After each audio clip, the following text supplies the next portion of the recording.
Hello students, so last lecture में हमारा exercise number 1 complete हो गया था। एक्सरसाइज नंबर 2 स्टार्ट करने से पहले हम लोग कुछ कंसेप्ट्स देखेंगे। देखिए किस तरह से होगा। सबसे पहले मैं आपको एक कंसेप्ट बता रहा हूँ, आपको एक एक स्टेटमेंट यहाँ पे एक एक चीज़ों के क्लियर कर रहा हूँ। सेगमेंट क्या होता है, सेगमेंट किस तरह से होता है। मैंने देखो यहाँ से लेके यहाँ तक मैंने एक लाइन ड्रॉ कर दी, यहाँ से लेके यहाँ तक मैंने लाइन ड्रॉ कर दी, ए और बी इसको नेमिंग दे दिया। यहाँ पे एक लाइन है, इस तरफ भी फुल स्टॉप है, इस तरफ भी फुल स्टॉप है, मतलब ये क्या हो गया, एक पर्टिकुलर लिमिटेड चीज हो गई ना। ये मैं यहाँ से इसको फुल स्टॉप के आगे इंक्रीज नहीं कर रहा, यहाँ से भी इंक्रीज नहीं कर सकता। फुल स्टॉप मतलब यहाँ पे ये कंप्लीट हो जाता है। तो जब यहाँ से दो लाइन जब दो फुल स्टॉप के बीच में आती है तो वो वाला पार्ट क्या हो जाता है, सेगमेंट। जब एक लाइन दो फुल स्टॉप के बीच में आती है, मतलब इस तरह से फिगर बनता है, तो इस फिगर को क्या बोलते हैं, सेगमेंट बोलते हैं, बराबर ना। तो ये फिगर हो गया सेगमेंट। सेगमेंट के बाद मैं आपको बता रहा हूँ लाइन क्या होता है। ये आपने सेगमेंट देखा, लेकिन अगर मैं फुल स्टॉप हटा देता हूँ, फुल स्टॉप हटा देता हूँ और इस तरह से एक फिगर ड्रॉ कर देता हूँ, ठीक है। सो ये यहाँ से भी इंक्रीज है, एरो का मतलब क्या हो रहा है, ये यहाँ से नेवर एंडिंग इंक्रीज होता जाएगा, और इस तरफ एरो का मतलब होता है ये यहाँ से नेवर एंडिंग इंक्रीज होता जाएगा। तो ये क्या हो जाएगा, लाइन हो गया, और मैं इसको नेमिंग दे दूँ तो ये क्या हो जाएगा, लाइन ए बी, और ये हो जाएगा सेगमेंट ए बी। तो लाइन हो गया, सेगमेंट हो गया। और ये बात समझ में, जब ऐसे एरो आ जाते हैं, दोनों साइड एरो आ जाते हैं, तो ये हो जाता है, ये फिगर हो जाएगा लाइन, और जब दो फुल स्टॉप के बीच में आ जाता है तो स्ट्रेट लाइन, तो ये हो जाता है सेगमेंट। समझ में आ रही बात, दो फुल स्टॉप के बीच में स्ट्रेट लाइन मतलब सेगमेंट, और दो एरो के बीच में स्ट्रेट लाइन मतलब ये हो गया लाइन। फिर होता है रे। रे में क्या होता है, एक जगह फुल स्टॉप होता है और एक जगह इंक्रीज, यहाँ पे नेवर एंडिंग होता है। अगर मैं यहाँ पे इसको बी ले लेता हूँ नाम, इसको मैं ए ले लेता हूँ, तो ये क्या हो गया, रे ए बी मैंने ड्रॉ कर दिया यहाँ से। रे बी ए बी मैं इससे बोल सकता हूँ। अगर मैं इसे रे ए बी बोलता हूँ और फिर रे बी ए बोलता हूँ, तो क्या हो रहा है, मैं पहले इस डायरेक्शन में रीड कर रहा हूँ, बाद में मैं इस डायरेक्शन में रीड कर रहा हूँ, ठीक है ना। तो इस तरह से आप लोग रीड कर सकते हैं। तो ये हो गया रे ए बी। रे में क्या होता है, एक जगह फुल स्टॉप होता है और एक जगह एरो होता है, तो आप बता सकते हो कि ये रे है। तो आपने सेगमेंट देखा, लाइन देखा, रे देखा। अब आपको देखना है कॉन्ग्रेंट सेगमेंट क्या होता है। मैं कब बता सकता हूं कि दो सेगमेंट्स कॉन्ग्रेंट हैं, जब यहां पे मैंने एक सेगमेंट ड्रॉ कर दिया 4 सेंटीमीटर का, मैंने एक सेगमेंट ड्रॉ कर दिया, सेगमेंट ए बी 4 सेंटीमीटर, और मैंने और एक सेगमेंट ड्रॉ कर दिया, सेगमेंट सी डी, और उसका भी नेमिंग दे दिया 4 सेंटीमीटर। तो आप बोल सकते हो जब दो सेगमेंट जिनकी लेंथ सेम है, दो सेगमेंट जिनकी लेंथ सेम है, तो वो क्या हो जाएंगे, कॉन्ग्रेंट सेगमेंट्स। मतलब इस सेगमेंट का लेंथ भी 4 सेंटीमीटर था और इस सेगमेंट का लेंथ भी 4 सेंटीमीटर है, तो दोनों की लेंथ सेम है, तो ये क्या हो जाएगा, कॉन्ग्रेंट सेगमेंट। तो आप बोल सकते हो कि ऐसे सेगमेंट्स क्या हो जाएगी, कॉन्ग्रेंट सेगमेंट। ऐसे सेगमेंट जिनकी लेंथ सेम होती है वो हो जाते हैं कॉन्ग्रेंट सेगमेंट। तो ये वाला पार्ट आपको समझ में आ गया, यहाँ तक आपको क्लियर है, ठीक है। सेगमेंट के लिए मैंने क्या बताया, एक लाइन और दोनों एंड पे क्या हो गए, फुल स्टॉप हो गए। यहाँ तो मैं बोल सकता हूँ दो फुल स्टॉप के बीच में एक लाइन हो गई, तो ये क्या हो जाएगा, सेगमेंट। दो एरो के बीच में लाइन होगी तो क्या हो जाएगा, ये स्ट्रेट लाइन हो जाएगी। फिर रे में क्या होता है, एक फुल स्टॉप और एक क्या होता है, एरो होता है।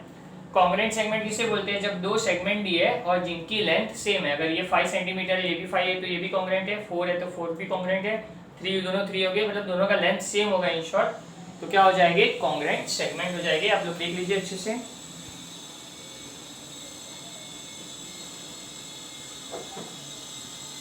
ठीक है, चलिए अब आगे बढ़ते हैं।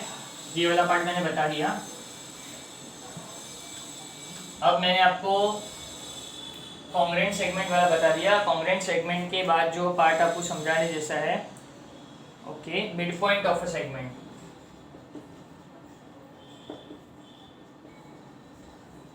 Mid point of a segment, ठीक है। मैंने यहाँ से लेके यहाँ पे एक सेगमेंट ड्रॉ कर दिया, ए से लेके बी एक सेगमेंट है। सबसे पहली बात, एक सेगमेंट में हमेशा एक ही मिड पॉइंट होता है, आपको ध्यान रखना है। ये आपको एमसीक्यू में पूछ सकते हैं, जब भी एक सेगमेंट होगा तो एक सेगमेंट में सिर्फ एक ही मिड पॉइंट कंसिस्ट करेगा, ये आपको ध्यान रखना है। तो लेट से मैं यहाँ पे इसका मिड पॉइंट ले लेता हूँ पी। यहाँ पे मैं बोल सकता हूँ P is the midpoint of segment A B. ये समझाने का रीजन क्या है कि midpoint of a segment, midpoint का काम क्या होता है, ये दोनों को इक्वल पार्ट में कट करता है। लेट्स से अगर मैं बोलता हूँ ए से लेके बी का डिस्टेंस 4 सेंटीमीटर है, अगर मैं बोल रहा हूँ ए से लेके बी का डिस्टेंस 4 सेंटीमीटर है, तो ये मिड पॉइंट क्या करता है, ये मिड पॉइंट इन दोनों को इक्वल पार्ट में कट कर सकता है। मतलब ये भी 2 सेंटीमीटर होगा और ये भी 2 सेंटीमीटर होगा। तो mid point of a segment क्या करता है, mid point of a segment divides the segment in 2 equal parts. और ये बात समझ में, mid point of a segment divides the segment in 2 equal parts. तो ये 4 है पूरा, तो ये हाफ 2 इक्वल पार्ट क्या हो गया, 2 centimetre and 2 centimetre. Is that clear? इसे बोलते हैं mid point of a segment. Midpoint of a segment आपको बता दिया। इसके अलावा और समझने जैसी चीज है, जैसे कि properties of a congruent segments. Congruent segments मैंने बता दिया, अब उसकी कुछ प्रॉपर्टीज है वो बता देता हूँ। प्रॉपर्टीज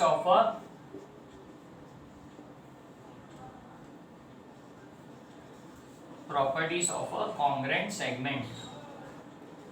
कॉन्ग्रुएंट सेगमेंट आपको बताए, दो सेगमेंट जिनके लेंथ सेम है, या दो से ज्यादा सेगमेंट भी होंगे लेकिन सबके लेंथ सेम है, तो सारे कॉन्ग्रुएंट सेगमेंट्स हो जाएंगे। ठीक है, तो इसकी फर्स्ट प्रॉपर्टी क्या है,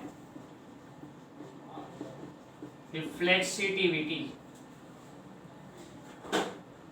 रिफ्लेक्सिविटी, ठीक है।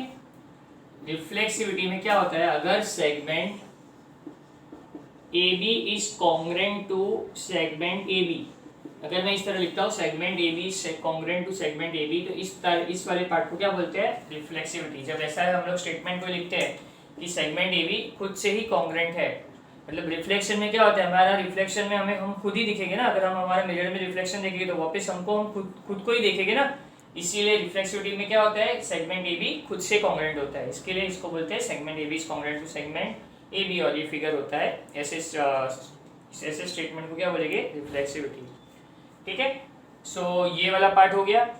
अब रिफ्लेक्सिविटी के बाद सेकंड पार्ट है वो है सिमेट्री।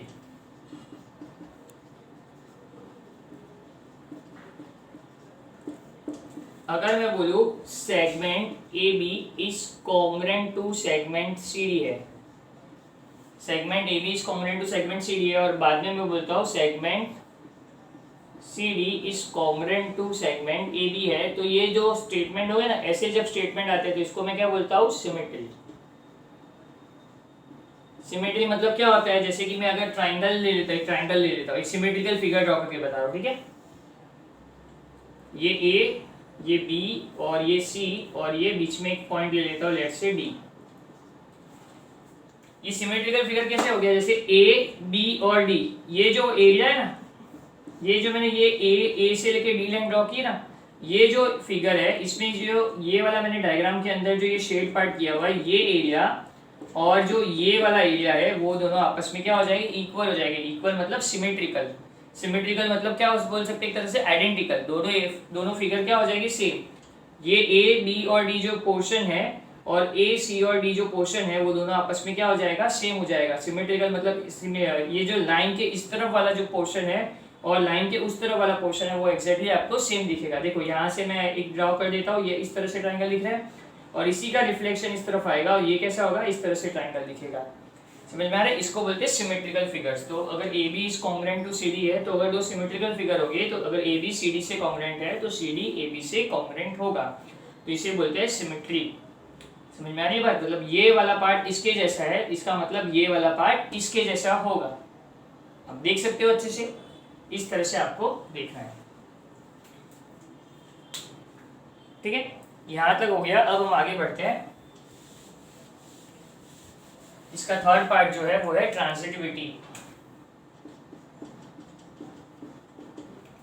यहाँ पे इसका थर्ड पार्ट जो दिया हुआ है वो है ट्रांजिटिविटी। ट्रांजिटिविटी में आपको बोला हुआ है, अगर segment AB is congruent to segment CD है, if segment AB is congruent to segment CD and segment CD is congruent to segment EF होगा।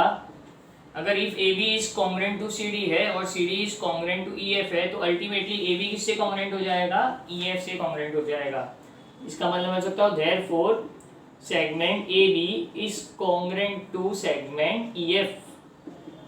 समझ में आ रही बात? इस तरह से बोल सकते हैं if 1 is congruent to 2 and 2 is congruent to 3 then 1 is congruent to 3। इस तरह से मैं आपको समझाऊं शॉर्ट में तो ये है, दो स्टेटमेंट मुझे दिए है। अगर फर्स्ट सेगमेंट सेकंड सेगमेंट से कॉन्ग्रेंट है और सेकंड सेगमेंट थर्ड सेगमेंट से कॉन्ग्रेंट है तो फर्स्ट सेगमेंट अल्टीमेटली क्या हो जाएगा, थर्ड सेगमेंट से कॉन्ग्रेंट होगा। समझ में आ रही बात?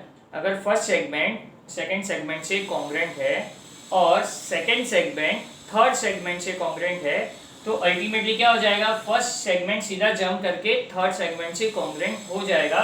तो ऐसे वाले पार्ट को बोलते हैं transitivity. If first is congruent to second and second is congruent to third then first is congruent to third। मतलब अगर first segment is congruent to second segment and second segment is congruent to third segment then first segment is congruent to third segment। ठीक है, तो ये आपके एकदम basic concepts थे जो आपको एक्सरसाइज के पहले जान लेने चाहिए थे। आपने क्या क्या सीखा, सेगमेंट